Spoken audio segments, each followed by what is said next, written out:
watching King 5 News. How bright is too bright when it comes to the lights on the new 520 bridge?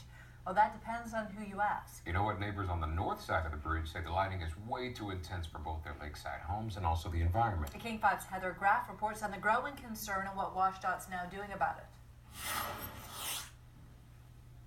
Right now, I'm standing at a park in Laurelhurst, and just behind me is what neighbors in this area say they've been staring at ever since the new 520 bridge opened up. A line of lights so long and so bright, neighbors feel they are much more than a nuisance.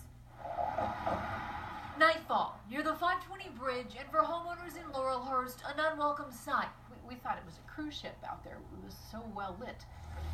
We spoke to Colleen McAleer and Jim Bradburn about their concerns on Tuesday afternoon. My first reaction was, wow, this can't be good for the fish. And with the sun shining overhead, they said wait and see, because it has to be dark to fully understand what they're dealing with.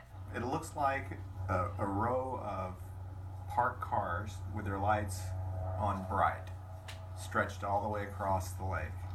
200 lights in all, according to WSDOT, that were installed on the new bridge and intended to illuminate the pedestrian and bike path. But the lighting was met with instant criticism from neighbors living north of the bridge.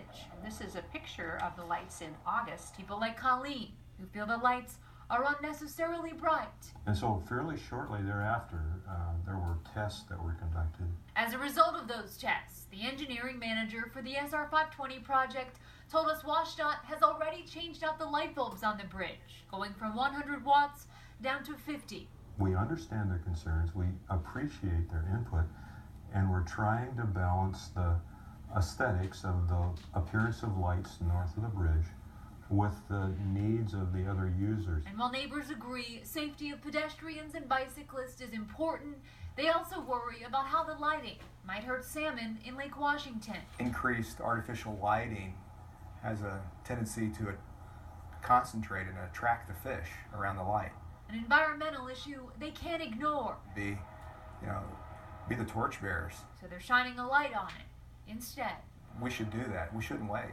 Now, WSDOT told us their research shows these light levels are low enough to prevent any negative impacts to the salmon in Lake Washington. But still, WSDOT says they're continuing to analyze the lighting, searching for solutions, for instance, possibly making adjustment to the lighting fixtures. And those are changes that neighbors in this area say can't happen soon enough. For now, reporting tonight in Laurelhurst, Heather Graff, King 5 News.